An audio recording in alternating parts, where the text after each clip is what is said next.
Hi dear students, मैं आप लोगों के लिए आज लेकर आया हूँ माह नवंबर कक्षा 10वीं विषय विज्ञान असाइनमेंट 3 का सलूशन, जिसमें पूछा गया है प्रश्न क्रमांक 1। यदि कांच और जल के आपेक्षिक अपवर्तनांक क्रमशः 3/2 एवं 4/3 है तो जल और कांच में प्रकाश की चाल का अनुपात ज्ञात कीजिए। ये 5 नंबर का क्वेश्चन आया है। तो मान लेते हैं कांच का निरपेक्ष अपवर्तनांक N2 = 3/2 और दिया है जल का निरपेक्ष अपवर्तनांक N1 = 4/3। मान लेते हैं जल में प्रकाश की चाल को V1 एवं कांच में प्रकाश की चाल को V2। तो हमारे पास सूत्र उपलब्ध है N2/N1 = V1/V2। ठीक है, तो देखिए इसमें N2 का वैल्यू क्या दिया है 3/2/N1 कितना है 4/3 = V1/V2। तो 3/2 ये जो बटा है उसके नीचे में 4/3 को ऊपर ले जाएंगे तो अपान क्रॉस हो जाता है, 4/3 पलट जाएगा 3/4। तो क्या होगा देखिए 3 × 3 9 और 2 4 8, तो 9/8 = V1/V2।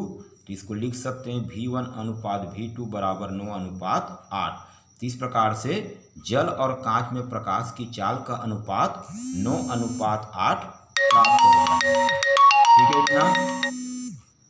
अब इसके पश्चात देखिए प्रश्न क्रमांक 2। अयस्क के सांद्रण की किन्हीं 2 विधियों को सचित्र लिखिए। ठीक है, ये क्वेश्चन आया है आपका 4 नंबर का। तो देखिए यहाँ पर पहला विधि होता है गुरुत्वीय पृथक्करण विधि, जिसके बारे में समझाया गया है। तो टाइम को ध्यान में रखते हुए मैं इसको डिटेल में नहीं समझा रहा हूँ। आप देखिए यहाँ पर स्क्रीनशॉट आप इसका कर लीजिए। इसके आगे देखिए इस प्रकार से ये आपका दिया है गुरुत्वीय पृथक्करण विधि क्या होता है, इसका पूरा का पूरा वर्णन है और ये उसका सचित्र चित्र है।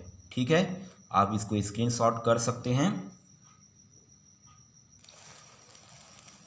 दूसरा विधि है देखिए चुंबकीय पृथक्करण विधि। तो यहाँ पर पूरा डिटेल में इसको समझाया गया है, आप इसका स्क्रीनशॉट करके आराम से लिख सकते हैं। और इसका जो चुंबकीय पृथक्करण विधि है इसका चित्र जो है नेक्स्ट पेज में समझाया गया इस प्रकार से। देखिए ये चित्र है आपका चुंबकीय पृथक्करण विधि, जो दूसरा विधि है आपका, इसको स्क्रीनशॉट कर लीजिए। इसके बाद प्रश्न क्रमांक 3 पूछा गया है अधातु और धातु में अंतर लिखिए। 4 नंबर का।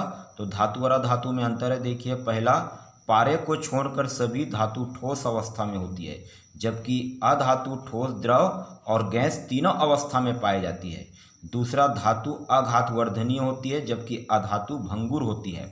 तीसरा धातु तन्य होती है जबकि अधातु तन्य नहीं होती है।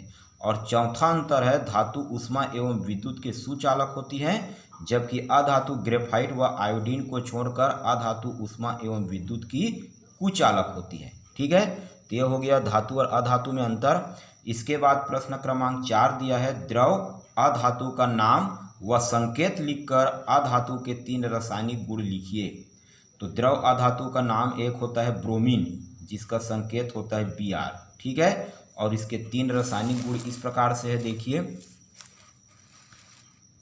अधातु के 3 रासायनिक गुण इस प्रकार से, अधातुएं अम्लीय अथवा उदासीन ऑक्साइड बनाते हैं।